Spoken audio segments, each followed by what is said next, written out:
Hello everyone, welcome back to another Adobe Illustrator tutorial, guys. This one, I'm going to show you how to work with the Curvature Tool.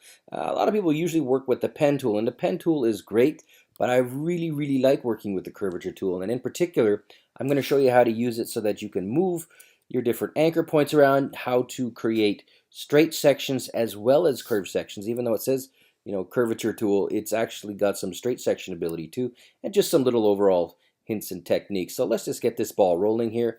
If you want to follow along with me, File, New, and you can create any size document. I'm using 1920 by 1080, and that's over here in the film and video side of things, I think.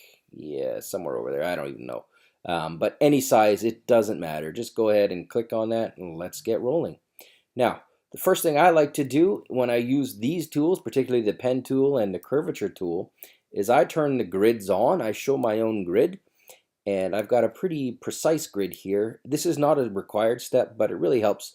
And I'm going to go ahead and use that just because it shows it off a little bit better. Also, I've got a fill, the default colors, the default fill is white, and I've got a white background, so that doesn't really work for me. So I'm just going to double click on that, and I'm going to create a red background. There we go. Just for demonstration purposes, because this is bright and shows you what we're doing. Okay, without any further ado, I'm going to zoom in a little bit here, and let's just draw a quick circle, and this is some standard stuff. So I'm going to click left on the point. I'm going to click on this point, and you're seeing a straight line here, but when I move my cursor out here, you're going to notice that it starts to bend. You get the rubber banding effect. So we're creating basically just like it says, curvature. Click on that one, click right there, and click right there, and you've got pretty close to a perfect circle. Great. Nothing new here, nothing learned. All right, now here comes the part that not everybody knows about. I'm going to create another circle, and then I'm going to hold this one down, and then I'm going to hold this one down. But this is what you do. Instead of, I'm going to create a straight line segment as opposed to a curve.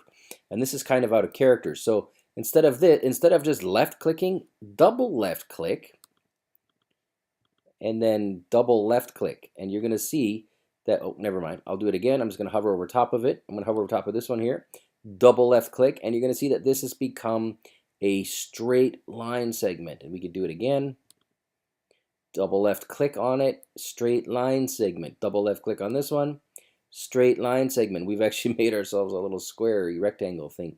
So if you don't want to, if you're afraid that you're using the curvature tool and it only creates curves, it doesn't. You can go ahead and just make some changes just like that.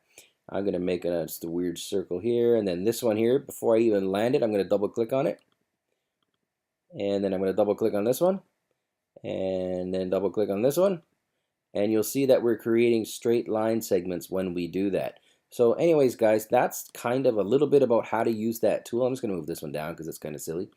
The other thing you can do is I'm going to click on the curvature tool, and you're going to notice that when you hover over top of the points, you can actually go ahead and make changes to it. So if I want to elongate this into some sort of weird kite looking thing, boom, there we go. I'll move this one up here maybe, something like that. Okay.